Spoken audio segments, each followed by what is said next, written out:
Dans 48 heures, ils auront pris le large. 91 participants de la route du Rhum quitteront dimanche le port de Saint-Malo direction la Guadeloupe. Et parmi eux, Loïc Perron, le navigateur français, a été appelé à la dernière minute pour remplacer Armel Lecléache, victime d'une grave blessure à la main. Christian Mpanzou et Pierre-Yves Leroux. Un remplaçant de luxe. Loïc Perron n'a eu qu'une quinzaine de jours pour préparer la course transatlantique. Trop court pour certains, pas impossible pour un navigateur aussi expérimenté, même si les bateaux engagés sont de véritables bolides. J'avais pas du tout prévu. Absolument pas. Et ça faisait longtemps que j'avais pas du tout prévu. J'ai fait beaucoup de Formule 1 dans ma vie, je continue à en faire en équipage, mais la Formule 1 en solitaire, ça faisait longtemps que je m'étais dit, c'est bon, c'est pour les jeunes, c'est pour ceux qui n'ont pas assez de cheveux blancs. Et ça fait à peu près 12 ans que je m'étais dit ça, ou 14. Et étonnamment, j'y retourne. À 54 ans, Loïc Perron est moins armé physiquement que ses jeunes concurrents.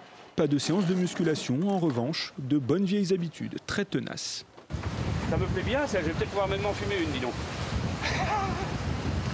Oh, pardon. Oui, il n'y avait que du chocolat.